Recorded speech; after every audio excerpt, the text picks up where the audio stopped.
Hello everyone, it's Darkseeker here again. Welcome back for another video. Now, my previous video was a standard mode video featuring Zul'jin Hunter. This video is also a standard mode video, and you may be asking the question of why am I publishing another standard video? I mean, after all, I play mostly wild mode. Well, as I explained in my previous video, I'm on a quest to get Legend on Standard mode. I've never achieved Legend on Standard before. I think I've hit Legend on Wild something like, 5 times at least, but never hit Legend on Standard. So it's something that I want to do.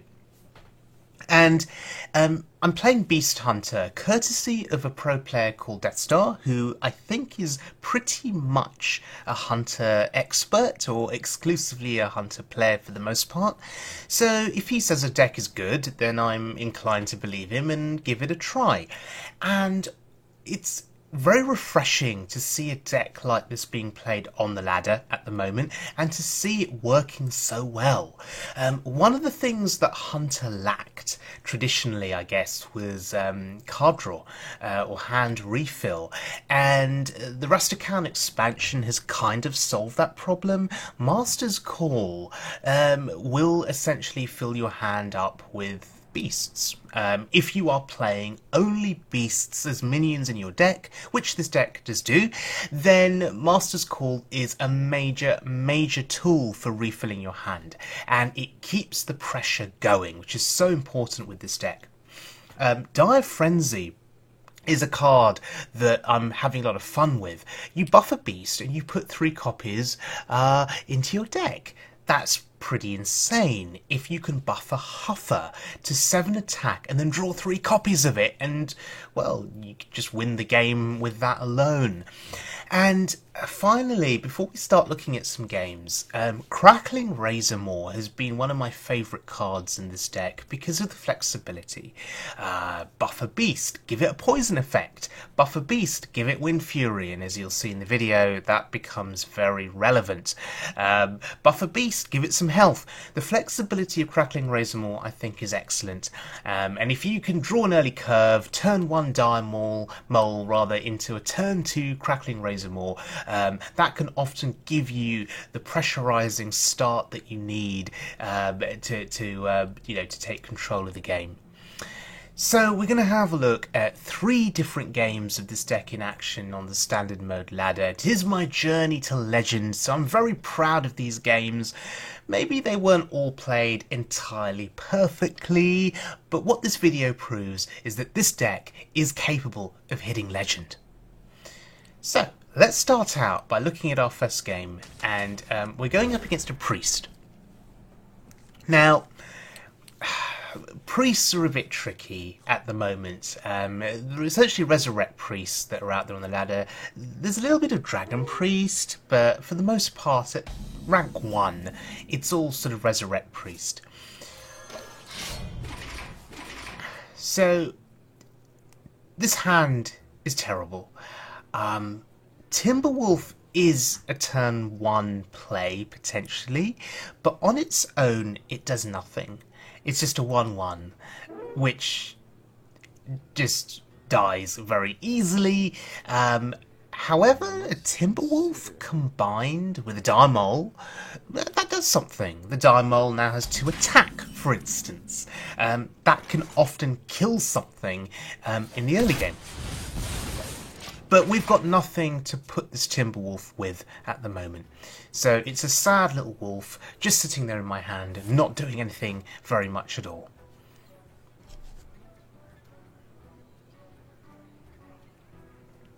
Unleash the Hounds does nothing. I have another copy of a weapon in my hand. That does nothing at the moment too. Tracking may give us something. Okay, we have to take Deathstalker Rexxar. We can't discard that. And I'm going to start swinging with the weapon now, just because we know we've got another weapon in hand. We need to draw something good that we can play next turn. And Shadow Visions, no doubt, is discovering copies of Mind Blast that are going to hit me in the face, right? That's what usually happens. I can see it now. Prophet Velen, Malygos, Mind Blast to the face. Highmane's really good, but only good for turn 6. And we still have a ways to go before we get to turn 6. So, out of desperation, I'm playing the Timberwolf. Maybe next turn we can Dire Frenzy it, so that buffs it up at least. Gives us a body on the board that can go face or trade.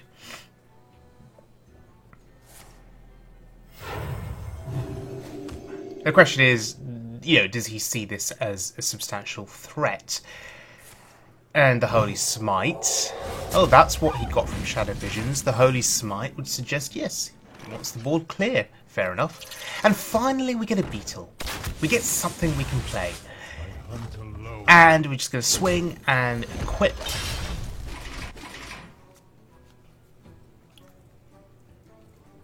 So at the very least, we can play the Savannah Highmane next turn. And that will hopefully start the pressure going.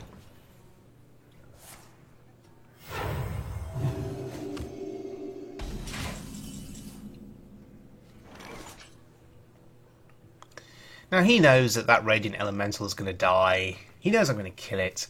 But of course his game plan is to resurrect.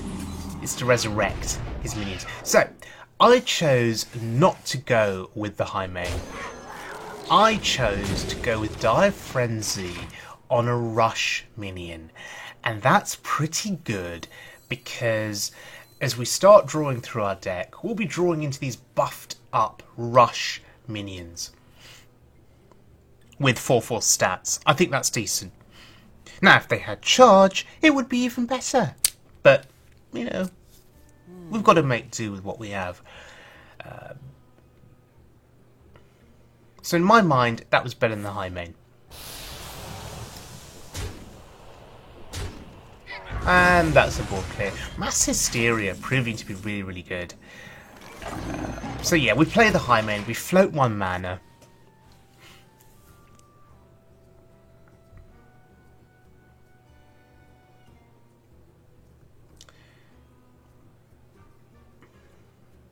Should I have played the Highmane on the previous turn? Was that Dire Frenzy play a bad one? Not all who wander are lost. That's the Prophet Velen. So we play Crackling Razor Maul. We see what we can get here. I was looking for Wind Fury. We don't get the Wind Fury. So I'm going to go with the plus health. That lets me trade. And we just push the button. Press the Hero Power button. I did not commit the Tundra Rhino because I'm afraid of Psychic Scream. If he only sees 2 minions on the board, and one of them being severely injured, he may not be tempted to Psychic Scream, but if he sees the Rhino, undoubtedly he would play Psychic Scream. You cannot leave a Rhino on the board, because it gives your other minions charge, and that wouldn't be good for him. We have Deathstalker Rexstar in hand, so we can eventually start... Oh, okay, he does play the Psychic Scream. Still sees the Highmane as a threat. Oh, look, there's the Highmane. It feels pretty good. That's very unfortunate for him. Yeah, so we need to find an optimal time to play Deathstalker Rexstar. We start getting those zombie beasts. The longer this game goes, though, the better it is for him, because he'll start resurrecting his big threats. He'll start playing his Mind Blasts, and then we're just dead. So we need to end the game quickly. And Savannah Highmane is one way of trying to end a game quickly. It helps. And there is the Amaz Highmane rule. If the Highmane gets played and then you get to go face with it the following turn, you probably win the game. And I think in 2018, well, we're at the end of 2018 now, I think that rule still applies. Behold the glory of a new sun! So, he plays Lyra. Either he's just playing it for the body and he wants me to kill it so he can resurrect it, or he's hoping to play some spells here and get something useful back to hand from Lyra. Eternal Servitude, okay, get Velen.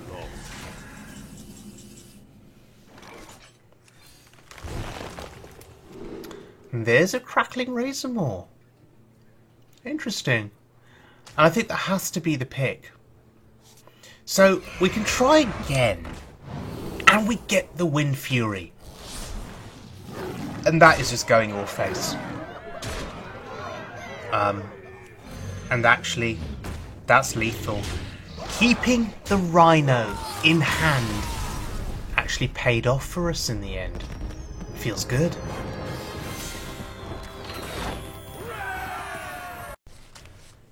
Okay, heading into our next game, and we're going up against a warrior. Now, what I've noticed at this rank is the warriors that I've been facing are sort of quest warriors who tank up. So we've got to get through all of the armour, and we've got to be able to do enough damage to kill them before the quest is completed and they start throwing 8 damage every single turn from their hero power. Now, if we can get a 1-drop, we'd be very happy. That's actually a 1-drop. That's decent. Because next turn, we combo it with the Crackling Razormaw. Feels pretty good. We have a curve. So, the quest gets played here. Fair enough.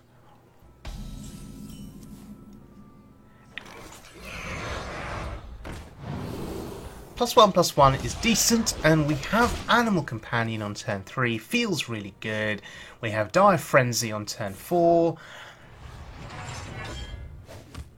And he's going to play the Armoring Up game here. Let's see how much damage we can do. Leok is fine there. Maybe Huffer would have been preferable, perhaps. But Leok's fine too. I'll take the attack buff. Out of my jungle!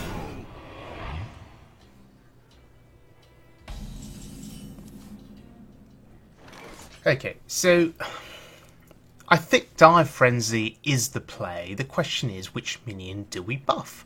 Which minion do we want back in our hand? Sort of back in our deck with copies? I think Springpaw is fine. It has Rush. So that's going to be good at clearing his taunt minions once they start getting played. So already it's turn 4 and we are threatening an awful lot of pressure here, an awful lot of damage. And he's forced to coin a Brawl. That's unbelievable.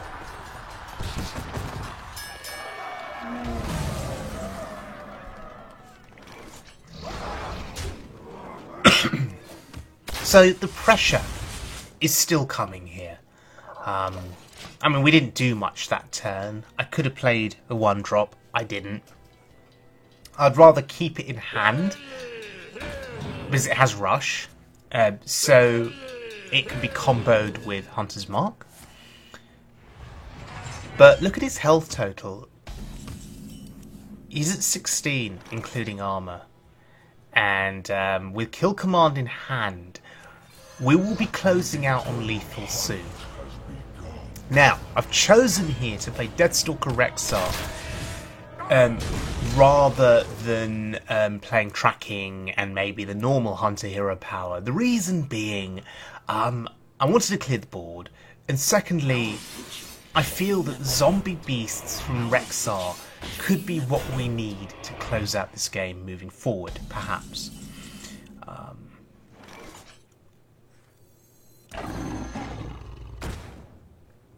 Highmane is a big body. He may feel pretty safe behind that taunt. It's a 2/4 body. He may feel safe against the Highmane. Okay, he feels even safer now with the Hatchling. And he's tanking up too. Okay.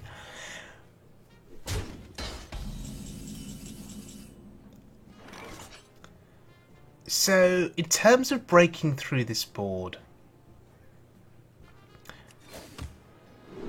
I think we look for a zombie beast first. That happens for sure. Not Not something we can play this turn, but that's okay.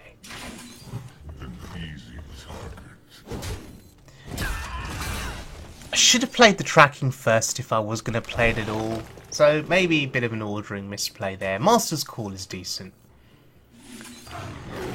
But what I wanted to do on this turn was to push 6 damage to the face from the high main, and I managed to do that. We have a zombie beast that can do 3 burst damage. That's also pertinent. So the plan is coming together here.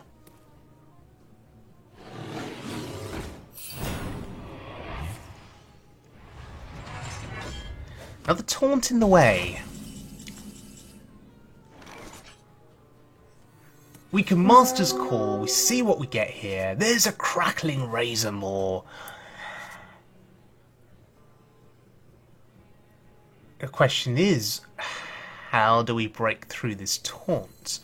We could Razor Maw on the high main and look for Wind Fury or Poisonous. There's the Wind Fury.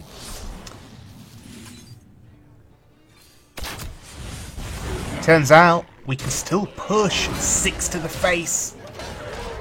So like with the last game, Wind Fury on the high main is turning out to be very, very pertinent.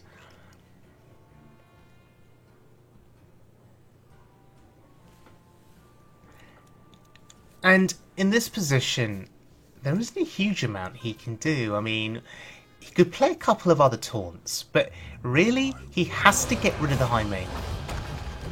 Oh, Zunduster. Okay, so he does get rid of the high main. Gets a 5-7. Fair enough. However, this game is over, right?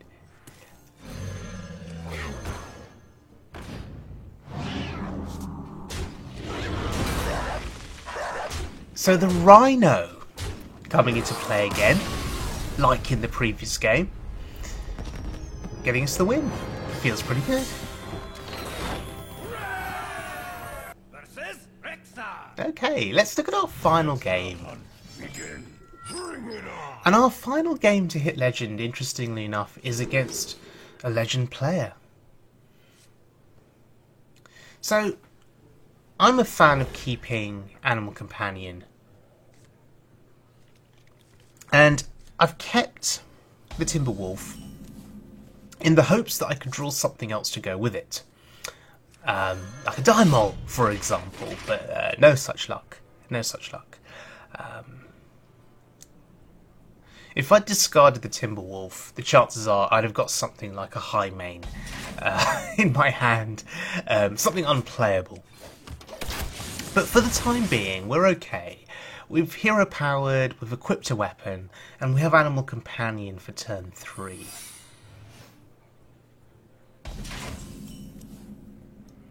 So we test for Explosive Trap or Wandering Monster. It is neither.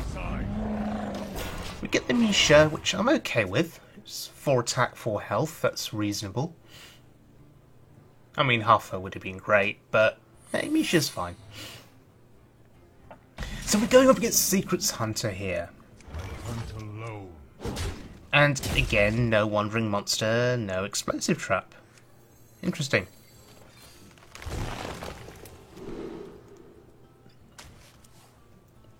So maybe this time we get lucky. Oh yeah, we roll a Huffer. Pretty good. Ooh, Freezing Trap. Interesting. So getting Huffer back to hand is pretty good in my opinion. A 4/4 Misha is still on the board, and we have a charging Huffer that we can play essentially whenever we want. Now he gets the Spellstone. He gets all of the wolves on the Spellstone. That's really good for him. And quite often when a Secrets Hunter pulls off the Spellstone in that way, it usually means game over. Because the pressure they create is so intense. Now, I played the Timberwolf there after attacking with the Misha. Purely because I wanted to, I had no intention of playing it, and then I decided let's test for Snipe, and yes, it turns out it was Snipe. So we missed 1 damage there to the face. but in the grand scheme of things, I don't think that's going to matter too much. Because now we're on the back foot. The Spellstone play from him has put us under a lot of pressure. Now, my response to that is a Highmane. I don't know how good that's going to be. I'm assuming that if he can't kill me this turn, which is unlikely, he's going... Oh, okay. He gets a Huffer. It's more likely he can kill me now. I'm going to assume that he's going to trade and kill off that Highmane. That's the assumption I'm working with, and that will buy me a little bit more time, perhaps. But no, he decides to go all face. And that hurts a lot. So, Deathstalker Rexxar is what I go to instantly as a way of potentially surviving. However, there's a Crackling Razormaw in my hand. I've unleashed the hounds. If I get Wind Fury on this Highmane again, I just win the game.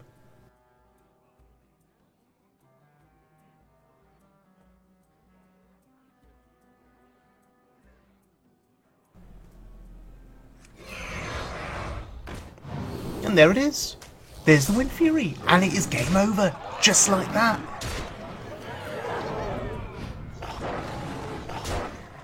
So, Crackling Razormaw has been the absolute MVP for me on my journey through Rank 1 into Legend.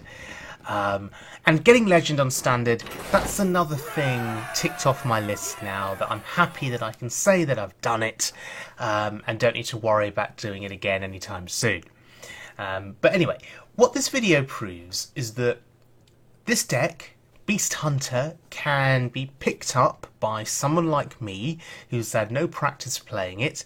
You can go through Rank 1 and hit Legend with it. You saw a couple of misplays in this video. That's down to my inexperience, perhaps, but I was still able to win those games, and we were still able to push to Legend. All thanks to Crackling Razormaw and Sylvina Highmane. So yeah, so happy to see that Beast Hunter has found a place now in the meta, and that people are playing it and seeing it as viable. And hopefully now, as we go through further expansions with Hearthstone, maybe Beast Hunter will continue to grow and Hunter will continue to be seen as a more viable class.